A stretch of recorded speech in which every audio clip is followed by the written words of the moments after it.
Amy Bradley tinha 23 anos quando, em março de 1998, enquanto estava em uma viagem em um navio cruzeiro com sua família, ela misteriosamente desapareceu. Mistério esse que levanta dúvidas até hoje sobre o que teria acontecido com ela. Amy Lynn Bradley, filha de Ron e Eva Bradley, nasceu em Petersburg, localizado no estado da Virgínia, Estados Unidos, no dia 12 de maio de 1974. Amy era descrita como uma pessoa extrovertida, inteligente. Ela tinha acabado de terminar a faculdade em Longwood, onde ela utilizou uma bolsa de estudos para atletas, no caso dela, o basquete. Essa coisa de se utilizar bolsa de estudos esportivas é bem comum nos Estados Unidos, o que não é o caso de outros países. Ela se formou em educação física e desejava ser professora. Amy era uma atleta famosa, já tinha corrido em pistas e jogado basquete para a Providence Middle School. Amy era uma mulher branca, com cabelos castanhos e olhos verdes. Aparentemente, ela gostava de pintar seu cabelo de loiro algumas vezes. Também tinha algumas tatuagens e era fumante. Em março de 1998, Amy já morava em seu próprio apartamento e recentemente tinha acabado de adotar um bulldog inglês chamado Bailey. Além disso, também tinha arrumado um emprego. Algum tempo antes dos fatos acontecerem, Ron, pai de Amy, ganhou uma viagem em um navio cruzeiro pelo bom desempenho que ele teve como uma recompensa da empresa que ele representava na época, a Illinois Mutual Life Insurance Corporation. Então, no dia 21 de março de 1998, Amy, Ron, Eva e Brad, irmão de Amy, deixaram sua casa para fazerem essa viagem. Amy, de início, estava um pouco apreensiva quanto à viagem ser feita em um navio cruzeiro, já que ela tinha medo do oceano, mesmo que ela fosse uma nadadora forte e uma salva-vidas treinada. O pai e o irmão dela tiveram que a convencer a ir nessa viagem. Amy colocou seus medos de lado e decidiu ir com eles. Eles sairiam de Oranjestead, em Aruba, e iriam até Curaçao, uma ilha localizada no sul do Mar do Caribe. A distância entre esses dois lugares são cerca de 130 quilômetros. O navio cruzeiro que eles fariam essa viagem era o Rhapsody of the Seas, um navio que estava em serviço desde 1997. O navio, da companhia Royal Caribbean International, tem um comprimento de 279 metros, a medida da largura ou do feixe era de 35 metros, tinha 16 metros de profundidade, 12 decks, andava cerca de 41 km por hora e suportava, em seu máximo, quase 2.500 passageiros. Isso não considerando os membros da tripulação.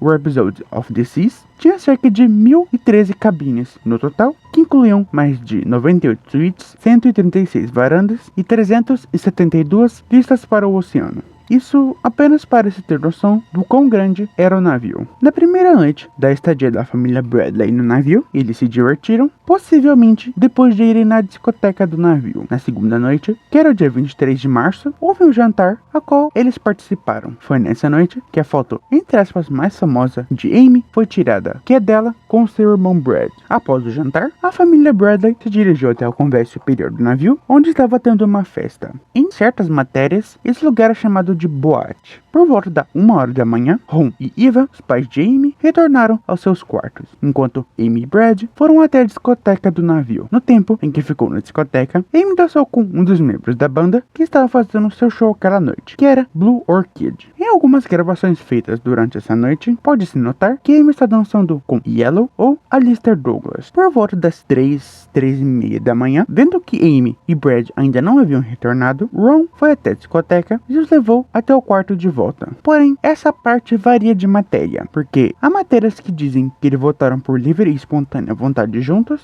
há outras que dizem que Brad teria ido em um horário e, menos de 10 minutos depois, Amy voltou ao quarto. Nesse meio tempo, ela teria conversado e dançado com membros da banda e com outros passageiros. O importante é que eles retornaram à cabine. Eles ficaram um tempo na varanda, conversando sobre o que fariam no dia seguinte. Após um tempo conversando, Brad foi dormir, enquanto Amy havia ficado em uma das espreguiçadeiras. A outra versão, que incluía o pai deles, e que quando Brad teria ido dormir, Ron também foi para sua cama, ambos deixando Amy na varanda. Ela teria ficado lá mais um pouco porque estava se sentindo um pouco enjoada, e que o ar fresco daquele lugar a faria bem. Por volta das 5h30 da manhã, Ron acordou brevemente e viu Amy ainda na espreguiçadeira da varanda, aparentando estar dormindo. Próximo a ela havia um maço de cigarros, um isqueiro e a porta de correr estava fechada. Ao passar menos de 30 minutos em que Ron dormiu e acordou novamente, ele notou que Amy não estava mais na varanda. O maço de cigarros e o isqueiro haviam sumido e a porta de correr estava aberta. Ele checou como Brad estava, ele continuava dormindo, porém a cama de Amy estava vazia e arrumada, ou seja, ela não havia passado por ali.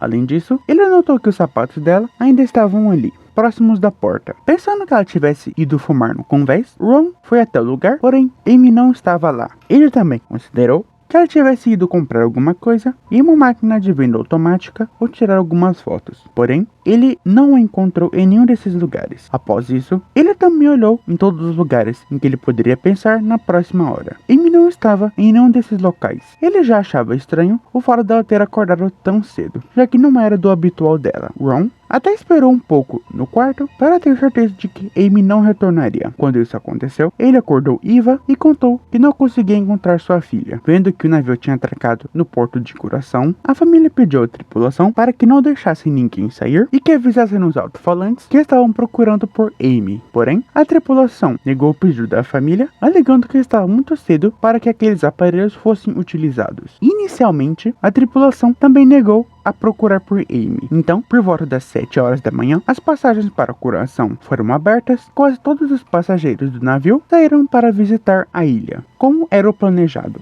Brad, irmão de Amy, relatou que a viu pouco tempo depois de seu pai ter acordado e disse que Amy teria saído do navio para comprar mais cigarros. Só foi por volta das 8 horas da manhã que a comissária de bordo notificou sobre o desaparecimento de Amy, mesmo que grande parte dos passageiros, àquela altura, já não estavam mais no navio. Foi após isso que o capitão ordenou que uma busca oficial fosse feita pelo todo o navio. Até aquele momento, a família já havia feito algumas buscas, mas eles não encontraram Amy. Segundo os oficiais, todos os decks e quase 1000 quartos do navio foram investigados para saber onde estava Amy Bradley, porém, ela não foi encontrada. Uma nota é que, quando a família estava fazendo buscas por si próprios, o Yellow da banda parou Brad em uma das escadas e disse que lamentava saber que a irmã dele havia sumido. De início, Brad não pensou em nada, apenas lembrou que ele e Amy haviam dançado juntos durante a madrugada. Membros da tripulação disseram à família que o cronograma da viagem continuaria a ser seguido, ou seja, que se eles quisessem mais tempo, eles teriam que ficar na ilha fazendo o que fosse necessário. No fim, os responsáveis pelo cruzeiro não ajudaram muito durante os processos, além de que negaram fortemente qualquer tipo de responsabilidade pelo desaparecimento de Amy. No fim, a família Bradley decidiu ficar em Curaçao, tendo esperança de que Amy, de alguma forma, teria saído do navio. Ambas, a guarda costeira das Antilhas Holandesas, o FBI e a embaixada americana, foram notificados do desaparecimento de Amy. De imediato, o FBI quis ajudar, porém, eles só conseguiram chegar na ilha no dia seguinte. A guarda costeira começou uma busca que durou 4 dias nas águas circundantes do lugar. Até a empresa do Result of the Seas alugou um barco para que essas buscas fossem feitas. Agentes do FBI descobriram que a busca que a tripulação do navio havia feita não foi feita da forma que eles disseram que aconteceu. A tripulação apenas checou áreas comuns do navio, ignorando totalmente a cabine dos passageiros e da própria tripulação. Além disso,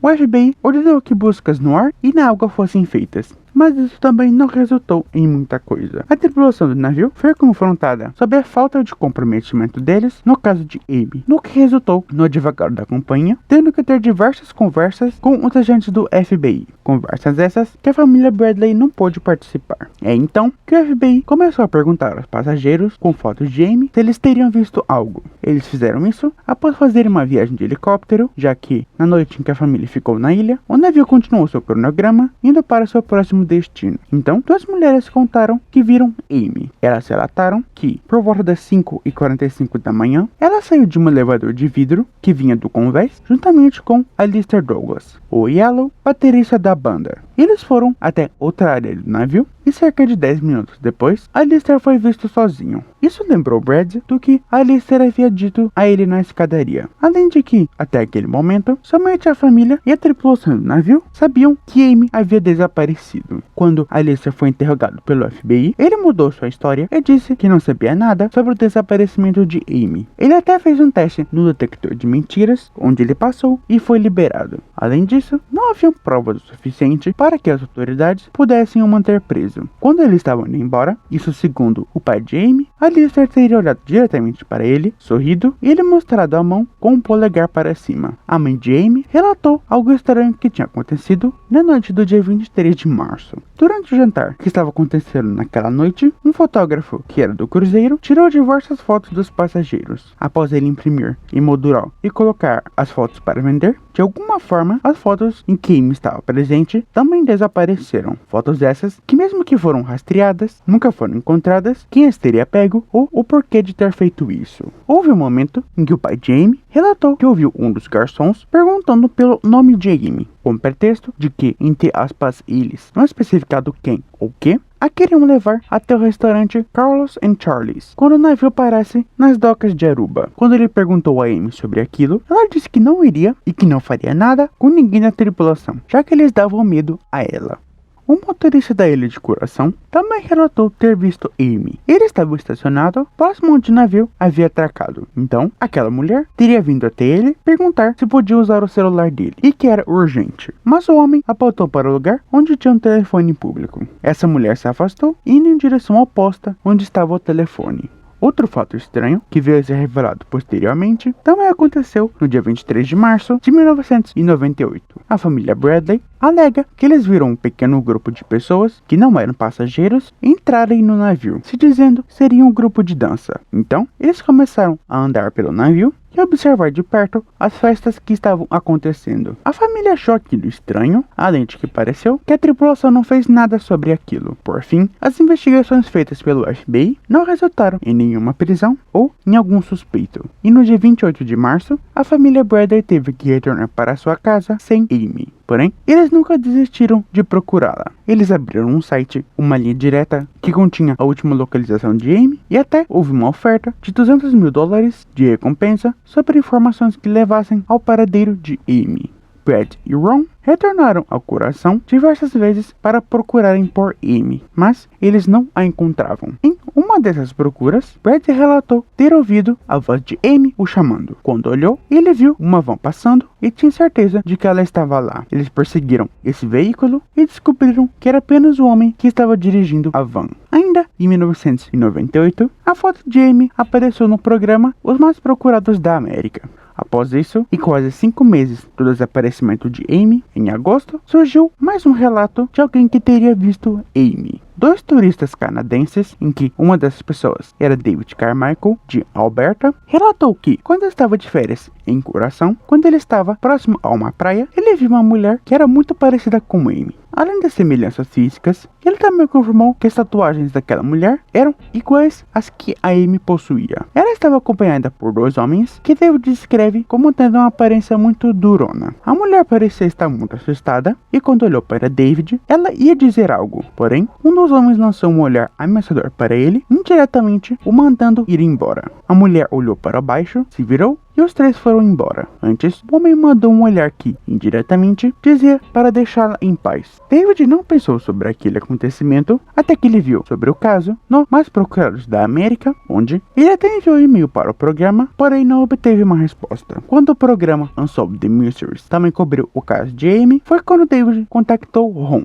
David pesquisou sobre o caso e encontrou uma foto de Alistair Douglas e confirmou que aquele era um dos homens que estava com a mulher que era muito parecida com Amy. Em 1999, um membro da marinha chamado William Hefner relatou que, quando ele tinha ido a um bordel de Coração, ele conheceu uma mulher que alegava ser Amy Bradley, que implorava pela ajuda dele, mas ele não fez isso porque não queria problemas. Ele contou isso após ver o rosto de Amy em uma revista que contava sobre o caso. No mesmo ano, um homem que alegava ser um ex-oficial do exército, que se chamava Frank Jones, alegou que poderia resgatar Amy de um suposto grupo de colombianos armados que estavam mantendo ela em Coração. A família deu a ele os $200 mil e então o homem sumiu. Eles, infelizmente, caíram em um golpe. Em 2005, uma mulher chamada Judy Maurer relatou que quando estava tendo uma crise em uma cabine do banheiro de uma loja de departamentos em Barbados, ela ouviu homens entrando no banheiro feminino. Esses homens ameaçaram, gritaram como a mulher e saíram. Alguns minutos depois, Judy saiu de sua cabine e encontrou a mulher, que estava perturbada e em pânico. ela parecia ter 30 anos e estava curvada sobre a pia do banheiro. Essa mulher disse que se chamava Amy e que era de Virgínia. Cerca de alguns minutos após isso, os homens entraram novamente no banheiro e arrastaram a mulher com muita violência para fora do banheiro. Judy, mesmo estando muito aterrorizada, ela relatou às autoridades o que tinha acontecido. Mais tarde, um retrato fala desses homens e da mulher, que lembra muito Amy Bradley, foram feitos. No mesmo ano, a família Bradley recebeu um e-mail anônimo que continha 2 fotos. Essas fotos mostravam uma mulher que era parecida com Amy em uma cama. O FBI tentou descobrir a origem daquelas fotos, porém eles não conseguiram. A mulher na foto era identificada como Jess, uma garota de programa que trabalhava no Caribe. A família acredita que aquela mulher seja Amy. Porém, essas pistas não levaram a nenhum suspeito novo. Em 2010, uma mandíbula humana foi encontrada em uma praia de Aruba. Concluíram que aquilo se tratava de uma pessoa caucasiana. Essa mandíbula foi tanto teorizada ser de Amy Bradley, tanto de Natalie Holloway, que tinha desaparecido em 2005, porém, esse osso não pertencia a nenhuma delas. Nesse mesmo ano, Amy foi legalmente declarada morta. Dentre algumas teorias que foram botadas no caso de Amy, temos a que diz que ela teria se jogado da varanda ou caído do navio, de alguma forma. Porém, não há evidências ou motivos, caso ela tenha se jogado mesmo, de como e por que isso teria acontecido. Além disso, Ron, o pai de Amy, contou que ela tinha medo de altura, então ela não teria chegado tão próximo da borda do navio assim. E também havia o fato de que Amy era uma salva-vidas treinada e conhecia muito bem os perigos do mar. Essa teoria acabou sendo rejeitada pela família. Amy estava se divertindo muito durante a viagem. Isso, além das conquistas que ela havia conseguido recentemente, não mostraram que ela queria tirar sua própria vida. Isso ficou mais confirmado quando a FBI fez investigações se aprofundando no passado de Amy, questionando a amigos, familiares, colegas de trabalho, tanto da faculdade e até os próprios professores, o que mostrou também que ela não iria fugir do nada. Há rumores e lendas de que haveria no sul do Caribe a escravidão, a compra e venda ilegal de pessoas. Houveram até apontamentos de que isso acontecia na indústria de navios cruzeiros, onde os funcionários indicavam pessoas, davam informações sobre potenciais alvos e até eram feitos pagamentos para que essas pessoas entrassem nos navios. Então, levando isso em consideração, surgiu a teoria de que Amy foi pega e colocada para o tráfico ilegal de pessoas. Dependendo da teoria, há quem diz que ela teria sido pega especificamente para o tráfico sexual de pessoas, também se levando em consideração as fotos que foram enviadas à família em 2005. Funcionários da Royal Caribbean Cruise Lines acreditam que Amy teria deixado o navio por conta própria e algo teria acontecido com ela, como um acidente, por exemplo. Novas leis que reforçam o nível de segurança em navios cruzeiros foram assinadas nos anos seguintes. Atualmente, há a recompensa de $250 mil para quem tiver informações que levem ao paradeiro de Amy. E o que aconteceu com Amy Lynn Bradley durante a viagem que ela estava fazendo em um navio cruzeiro em março de 1998 permanece um mistério até hoje, mais de 23 anos em que ela desapareceu.